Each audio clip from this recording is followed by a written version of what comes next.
Malam ini kita melanjutkan kajian kitab Al-Anwar Al-Qudsiyah. Sudah sampai pada pembahasan yaitu adab 12 adab pada saat zikir. Sebelumnya ada 5 adab pra-zikir, kemudian 12 adab pada saat zikir. Qala musannif rahimahullah wa nafa'ana bihi wa bi ulumi fid dharain amin ya rabbal alamin. Fal awwalu, maka bermula yang pertama, al julusu itu duduk ala makanin pada tempat tohirin yang suci, kajulusihi seperti duduknya salik, fis sholati pada saat sholat. Ya. Ini salah satu adabnya, yaitu pada saat zikir harus dalam tempat yang suci seperti pada saat duduk, ya, ketika sholat. Fit tasyahudil awwali, pada tasyahud awal. Ya. Nah, berkaitan dengan tata cara, ya, kalau di sini Syekh Abdul Wahab Asy-Sya'rani ya memberikan penjelasan fit tasyahudil awal.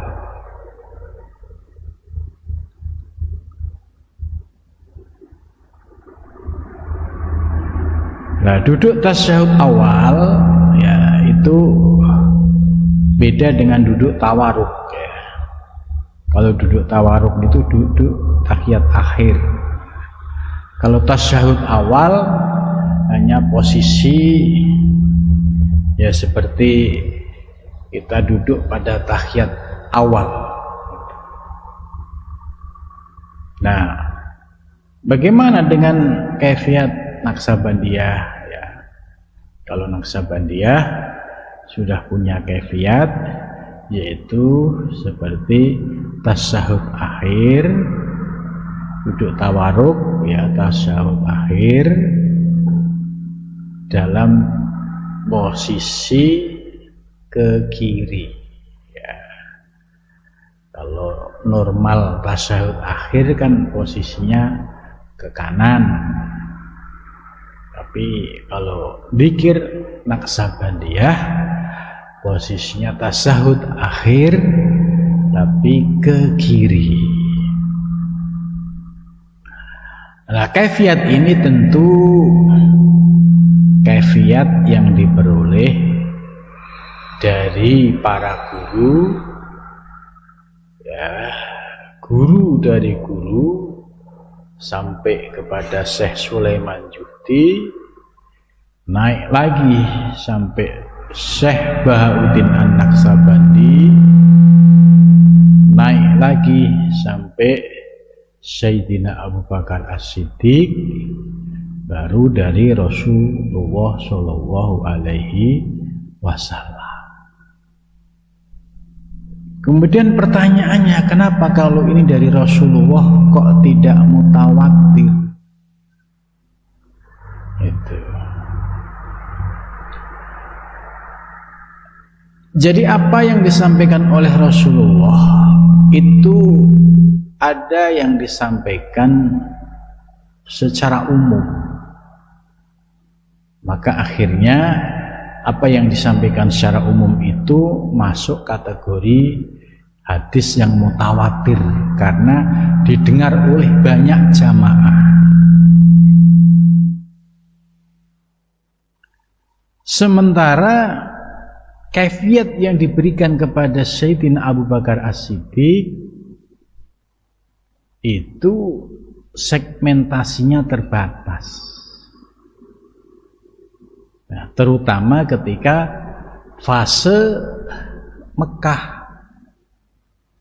di mana Abu Bakar As-Siddiq ini orang yang setia mendampingi Rasulullah SAW pada saat dikejar-kejar oleh kafir Quraisy, dan tentu ketika Sayyidina Abu Bakar As-Siddiq diberikan kaifiat ini, yang tahu ya hanya Rasulullah dan Sayyidina Abu Bakar As-Siddiq. Dan Sayyidina Abu Bakar As-Siddiq tidak mungkin beliau itu berdusta, karena sudah mendapatkan gelar As-Siddiq, orang yang jujur, orang yang selalu membenarkan apa yang disampaikan oleh baginda Rasulullah Shallallahu Alaihi Wasallam. Dari Sayyidina Abu Bakar As-Siddiq diturunkan kepada sahabat-sahabat lain yang sifatnya ini terbatas.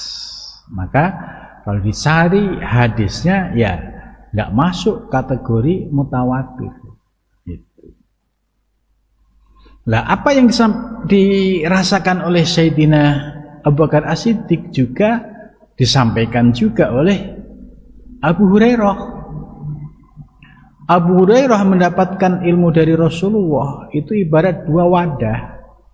Yang satu wadah itu diperoleh ya saat bersama-sama dengan umat Islam, kemudian setelah itu disampaikan kepada yang lain, maka apa yang diriwayatkan oleh Abu Hurairah termasuk hadis mutawatir. Gitu. Tapi Abu Hurairah punya satu ilmu yang ini juga terbatas.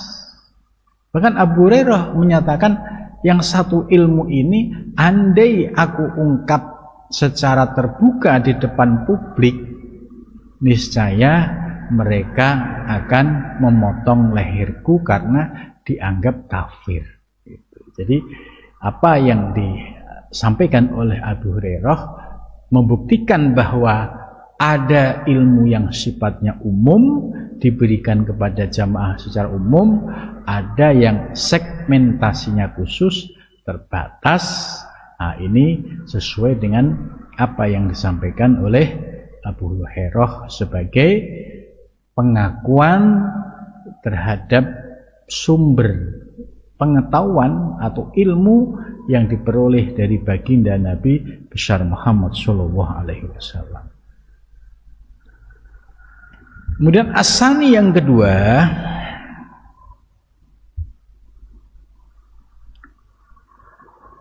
ayyadhu'a rohataihi ala fakhidaihi. Asani bermula adab yang kedua, ayyadhu'a hendak meletakkan rohataihi ya, dua telapak tangannya ala fakhidaihi atas kedua pahanya, ya begini ya.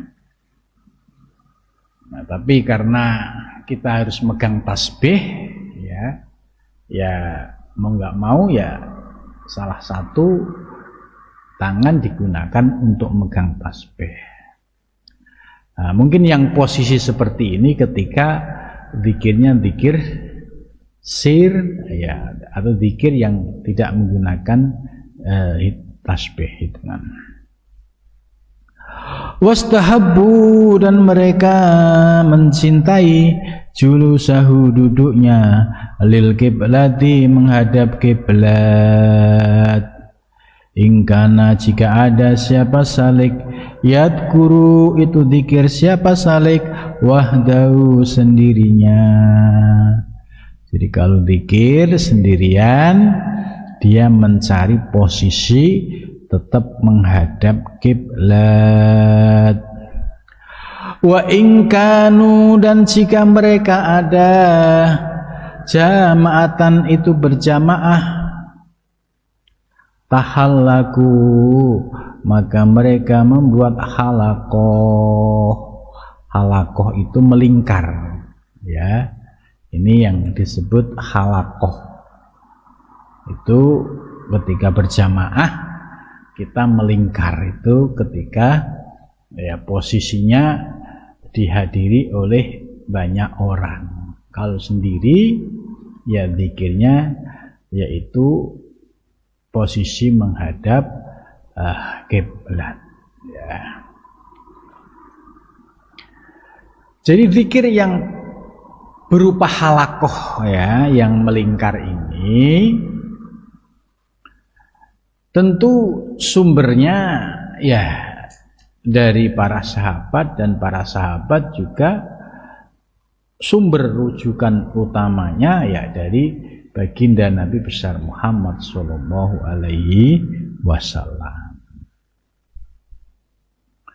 As-salisu bermula yang ketiga, tadyibu majlis dzikri, membuat wangi-wangi majelis zikir, birraihati dengan wewangian, at-thayyibati yang baik. Nah, jadi majelis zikirnya diberikan wangi-wangian yang baik.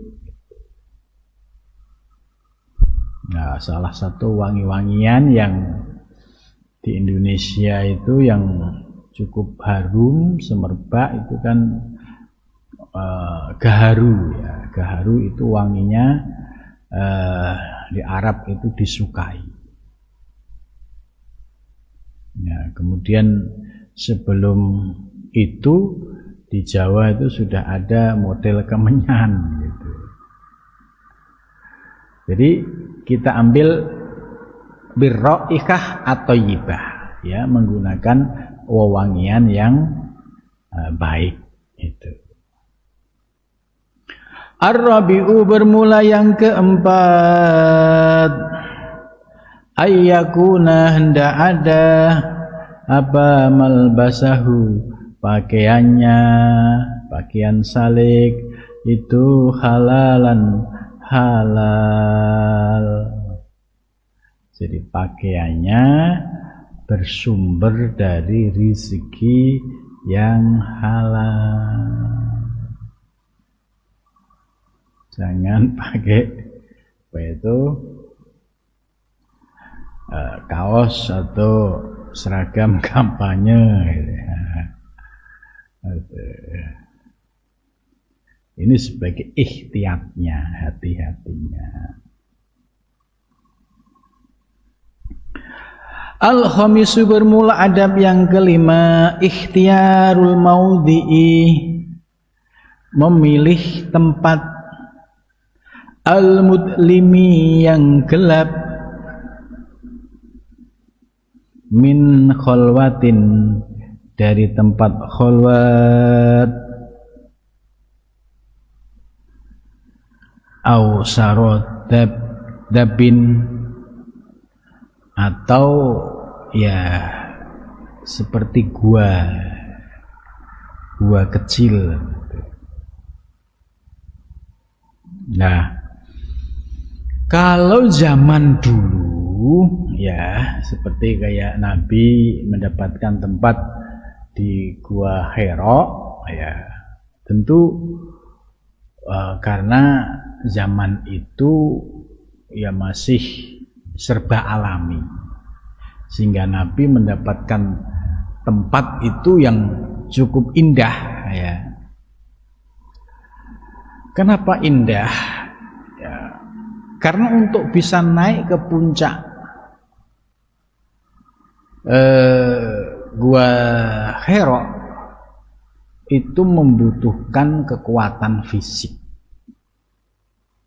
ya, membutuhkan himmah, semangat yang tinggi. Kalau semangatnya nggak tinggi ya di tengah perjalanan bisa balik gitu. Begitu juga fisiknya juga harus kuat gitu. Karena untuk sekarang ini kan sudah dibikin jalan agak bypass ya. Nah, itu pun juga masih membutuhkan kekuatan fisik gitu. Sampai puncak ke atas Ya, itu tempat khalwatnya Rasulullah itu memang bagus ya. Jadi ada batu gini, nah, terus Rasulullah itu duduk di bawahnya, kemudian di depannya itu ada lubang, lubangnya itu bisa melihat Ka'bah gitu. Jadi memang ya tempat yang sudah dipersiapkan oleh Allah gitu. Itu Gua Hira. Kalau zaman 2013 ya, itu masih sepi. Ya. Saya naik ke atas itu habis maghrib. Itu sendirian. Sisa-sisa orang dari atas turun ke bawah itu ya masih ada. Tapi yang naik itu enggak ada, hanya saya sendiri. Lah, haji tahun yang lalu ya itu sudah rame banget, sehingga hampir 24 jam gitu orang hilir mudik bergantian untuk bisa ke Gua Hira. Ya, dari Turki, dari Mesir itu banyak yang kakek-kakek, nenek-nenek itu banyak yang naik sampai ke atas. Nah, saya masih ingat ketika tahun 2013 ya, naik ke atas itu sepi. Kemudian saya sampai di tempat Gua Hira itu hanya bertiga. Nah, saya niatkan memang untuk napak tilas dan zikir di Gua Hira supaya bisa merasakan bagaimana Rasulullah dulu ya di tempat yang mulia ini, yang suci ini sendiri. Nah, saya bertiga. Nah, disitulah ya saya menikmati zikir dari jam 11 sampai jam 3. Jam 3 sudah mulai dari bawah banyak yang datang. Akhirnya sudah enggak nyaman lagi keluar, kemudian nyari tempat yang buat santai-santai gitu. Nah, kalau sekarang udah nggak bisa, paling masuk keluar, jadi nggak bisa menikmati seperti zaman dulu gitu. Jadi artinya apa? Bahwa Rasulullah ya itu melakukan khalwat di tempat yang luar biasa. Tentu kalau di zaman sekarang ada orang yang mempermasalahkan soal khalwat atau suluk, justru mereka ini tidak paham sirah nabawi atau hanya sekedar pengen cari masalah gitu. Kalau lihat sejarah bagaimana Nabi Muhammad itu dari usia setelah menikah 25 sampai 40, itu beliau kan bolak-balik aktivitasnya hanya ya ke Gua Hira. Terus disupport oleh istri tercinta, terkadang membawa makanan untuk beberapa hari. Kalau kehabisan, Sayyidah Khadijah itu mengirimkan makanan ke atas. Dan ini nih yang diikuti oleh para sufi, ya apa yang telah dicontohkan oleh baginda Rasulullah Shallallahu Alaihi Wasallam. Untuk apa? Yaitu untuk tafakur, ya, mulai dari zikir, terus perut kosong, terus syahrul layal, melek malam, terus zikir, nah, ditambah tafakur. Nah, disitulah proses tazkiyatun nufus, proses penyucian jiwa. Maka para salik ya dalam thariqah Naqsyabandiyah punya kaifiat suluk 10 hari. Ini tidak ada lain tujuannya yaitu itba sunnah Rasulullah, walaupun ya hanya 10 hari, untuk bisa merasakan bagaimana perjuangan melawan dan menundukkan hawa nafsu. Kemudian apakah orang-orang yang tidak mau suluk khalwat sudah merdeka dari nafsunya? Ya boro-boro. Wong yang berjuang pun masih babak belur, apalagi yang enggak berjuang. Karena selama manusia hidup, nafsu akan selalu berusaha memalingkan dari Allah Subhanahu wa Ta'ala. Maka kalau di sini ada penjelasan, yaitu khalwat di sebuah tempat, ya, atau di sebuah gua kecil, itu. Ya kalau di zaman sekarang ya bisa membuat kamar, ya, yang khusus untuk zikir, dan ini ya paling tidak mengikuti adab yang kelima ini, yaitu memilih ikhtiarul maudhi al-mutlim min khulwatin aw syarati. Gitu. As-sadisu bermula yang keenam, tahmitul ainaini, memejamkan kedua mata. Ya, itu memejamkan kedua mata supaya apa? Supaya tidak melihat objek. Sebab kalau mata masih melihat, ya, itu akan secara refleks, otak pun juga akan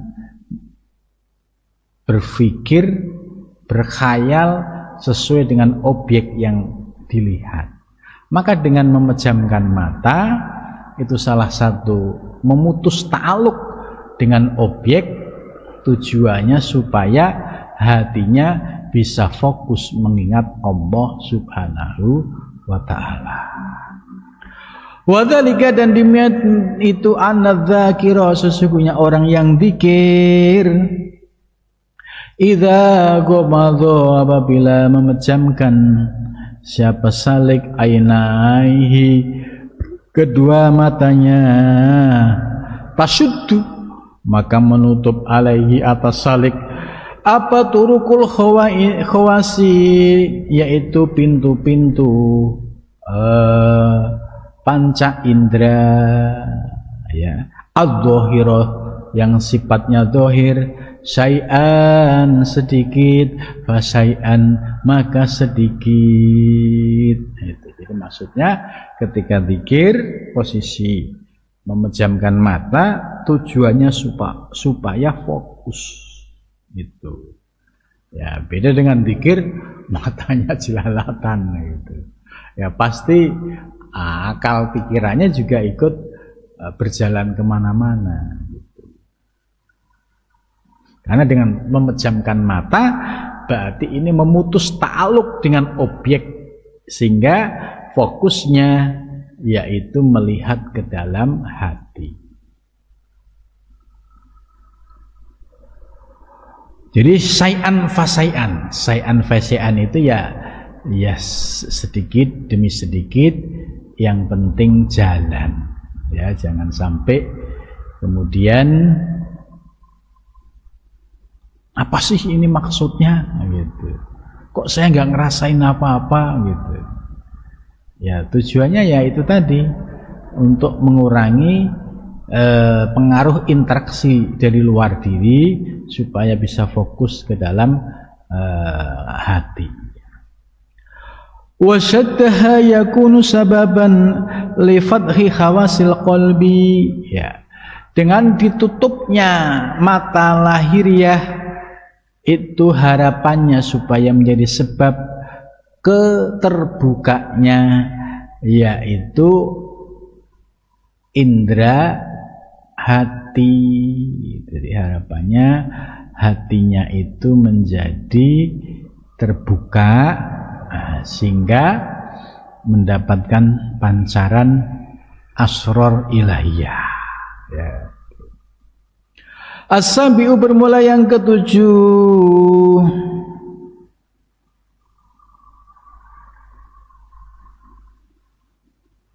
ayukhayyila, hendak menggambarkan syahsun seseorang, saykhahu gurunya, baina ainaihi di antara kedua matanya, madama selama ada, dzakiron siapa salik, dzakiron itu dzikir. Nah, kalau di Naksabandiyah ya membayangkan wajah guru itu di awal prazikir ya, seperti yang kaifiat yang ada ya, mulai dari baca doa, terus baca Fatihah, terus 3 surat Ikhlas, terus mengirimkan pahala Fatihah untuk Kanjeng Nabi, para muassis Thariqah Naksabandiyah dan semua ahli silsilah Naksabandiyah. Kemudian wasilah kepada Syekh Bahauddin An-Naksabandi sebagai Sohib Ibu Thariqah.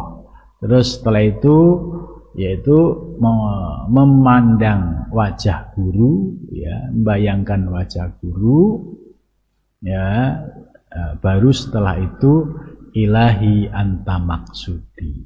Nah, membayangkan wajah guru ini rasionalisasinya ya, yaitu kenapa harus membayangkan wajah guru, karena melalui guru inilah saya mendapatkan ilmu untuk menuju Allah.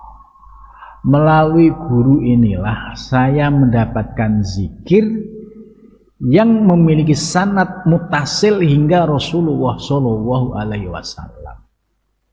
Jadi jasadnya guru yang ada di depan kita ini ya secara hakikat wah itu sudah ya kayak sebagai Tuhan itu.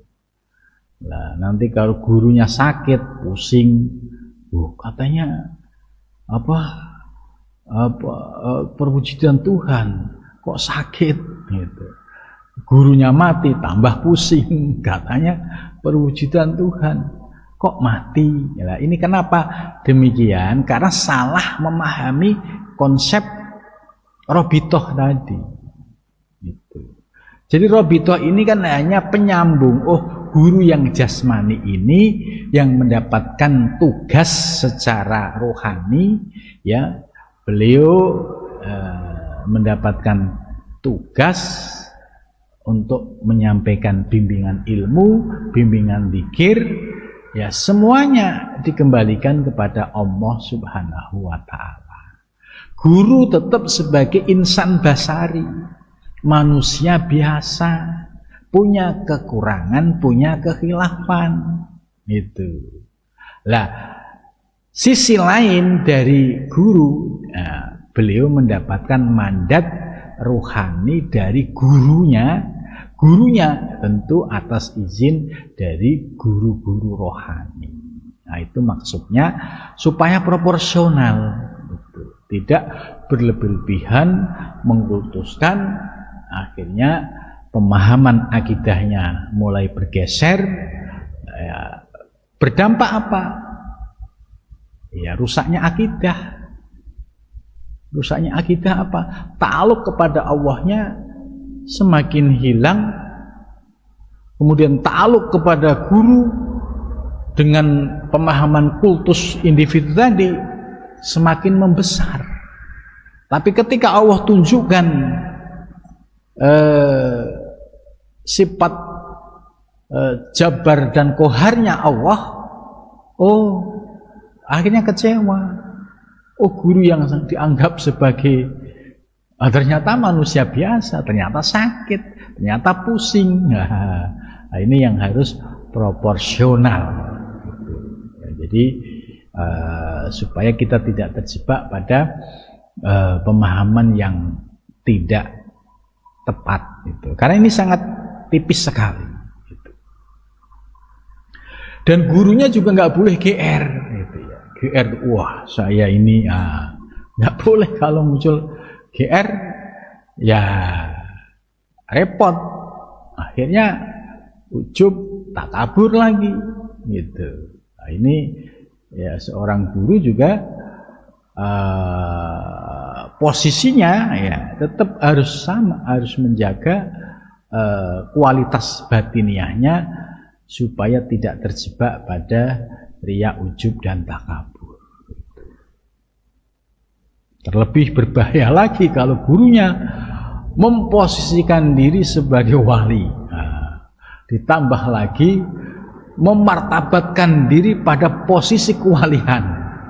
Nah, ini semakin ya rusak-rusakan.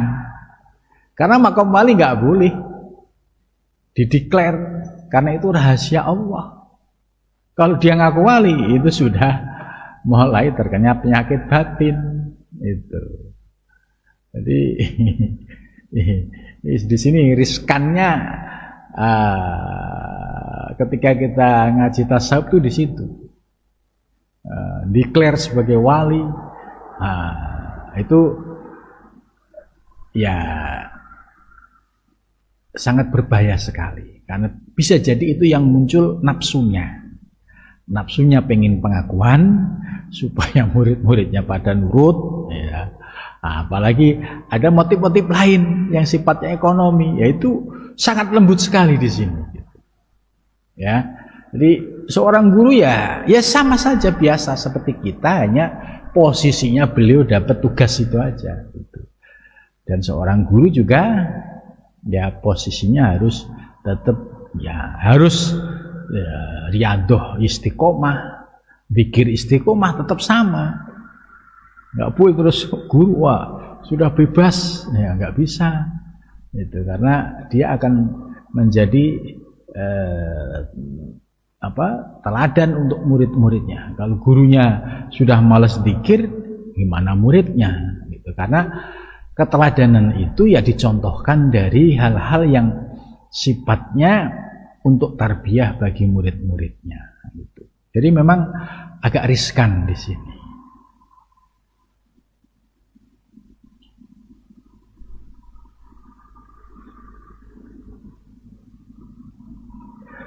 Kemudian berikutnya wahada indahum min akadil adab. Nah, ini menurut ahli sufi itu paling kuat adab, paling kuat-kuatnya adab ya itu. Jadi maksudnya melintaskan bayangan wajah guru ketika sebelum dzikir ya, dengan memandang guru sebagai wasilah ya, secara rohani beliau mendapatkan mandat mutlak dari guru-guru rohani ya. Secara jasmani ya wujudnya ya beliau itu, secara jasmani juga beliau itu juga manusia, ada kekurangannya itu. Jangan sampai kemudian ketika gurunya tidak nampak saktinya wah gimana nih katanya guru kok gak sakti ya, itu berarti salah niat gitu. Karena apa? Ana basarum mislukum, Rasulullah hanya menjawabnya dalam ayat ana basarum mislukum. Tetap beliau manusia biasa, apalagi selevel kita ya, tetap sebagai manusia makhluk khata' wan nisyan. Supaya apa? Untuk menjaga sikap tawaduknya. Li'annal murida, karena sesungguhnya murid ya taroko minhu, seorang murid itu bisa taroki, bisa naik secara rohani ya. Pintu masuknya itu tadi robitoh yang benar tadi ya, robitoh yang benar ya, tetap menjaga adab, minhu darinya ilal adabi, kepada adab, ma'allahi serta Allah, wal muraqabati, dan senantiasa muraqabah. Muraqabah itu selalu melihat gerak-gerik batin kita lahu kepada Allah. Jadi gerak-gerik batin kita selalu diperhatikan, apakah selalu dalam posisi memandang Allah atau ghaflah dari Allah. As-saminu bermula yang ke-8 as-sidqu, yaitu jujur fi dzikri, di dalam zikir. Ya, jadi harus ada kejujuran, ya. Bi ayyastawiya indahu sirr wal alaniyah fihi. Jadi posisinya ada orang, enggak ada orang, sepi atau rame, ya dia tetap istiqomah. Gitu. Jangan sampai ketika ada orang, zikirnya dilama-lamain, gitu. Enggak ada orang dikebut. Ya.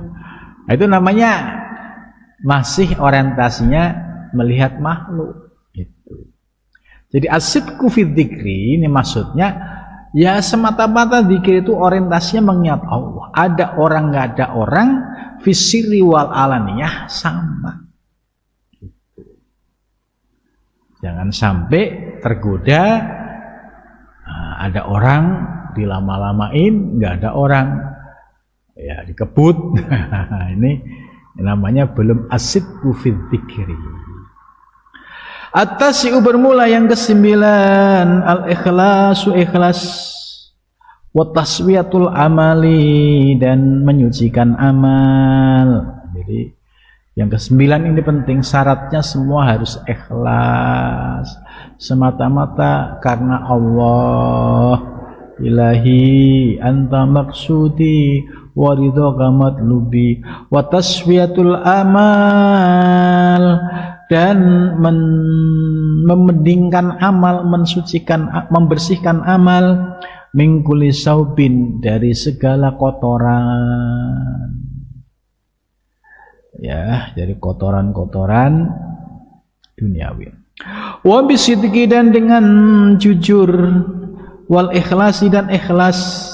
Jadi kuncinya itu sidik, ikhlas. Jadi ibadahnya bukan sudah karena makhluk lagi.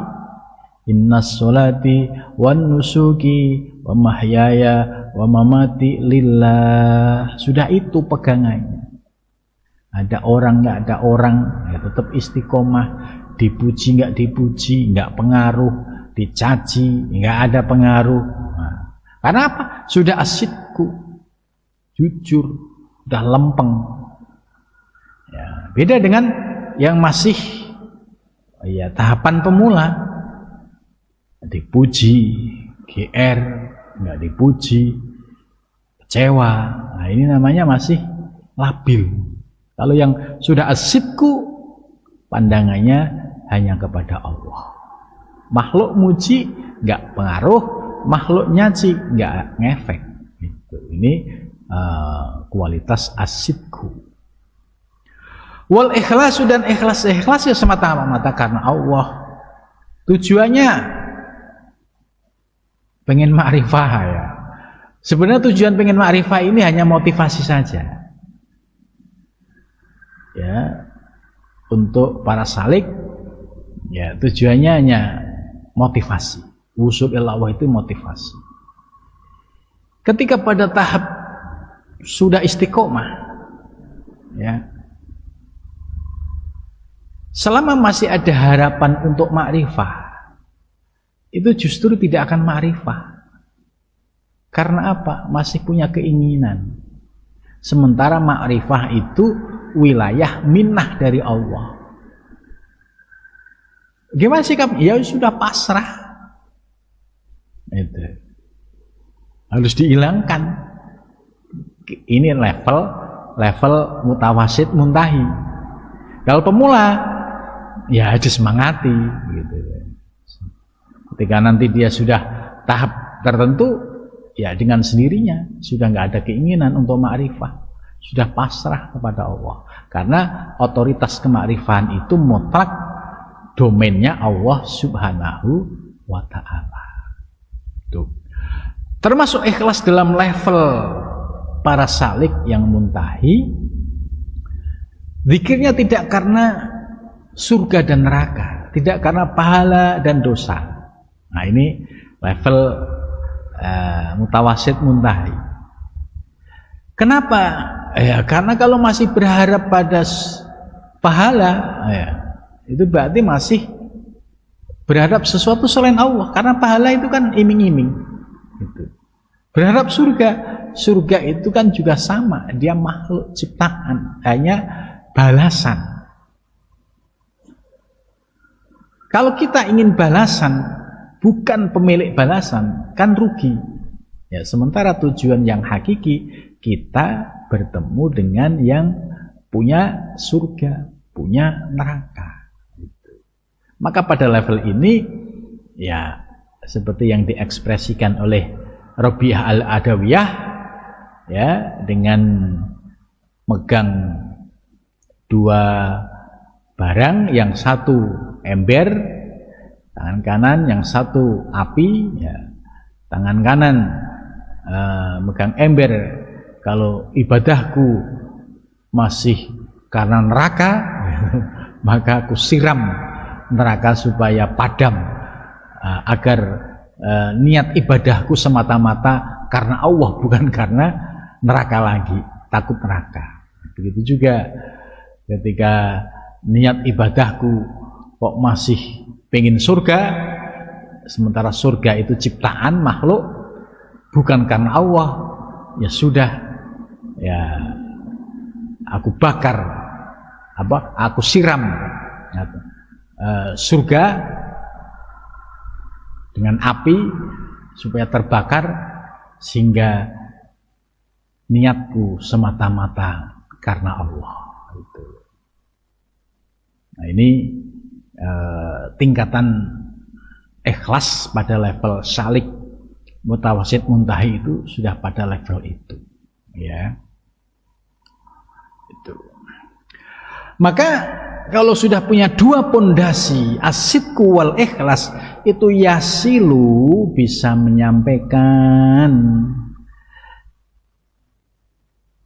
yasilu, sampai siapa al-abdu, hamba, ila maqam siddiqiyah, kepada makom siddiqiyah, yaitu posisinya ya pada martabat, ya masuk pada level orang-orang yang memiliki gelar siddiqiyah, artinya orang yang sudah presisi, ya, dalam niat ibadahnya, niat zikirnya semata-mata karena Allah. Itu. Dah al-asyir berikutnya yang kita bahas untuk minggu yang akan datang.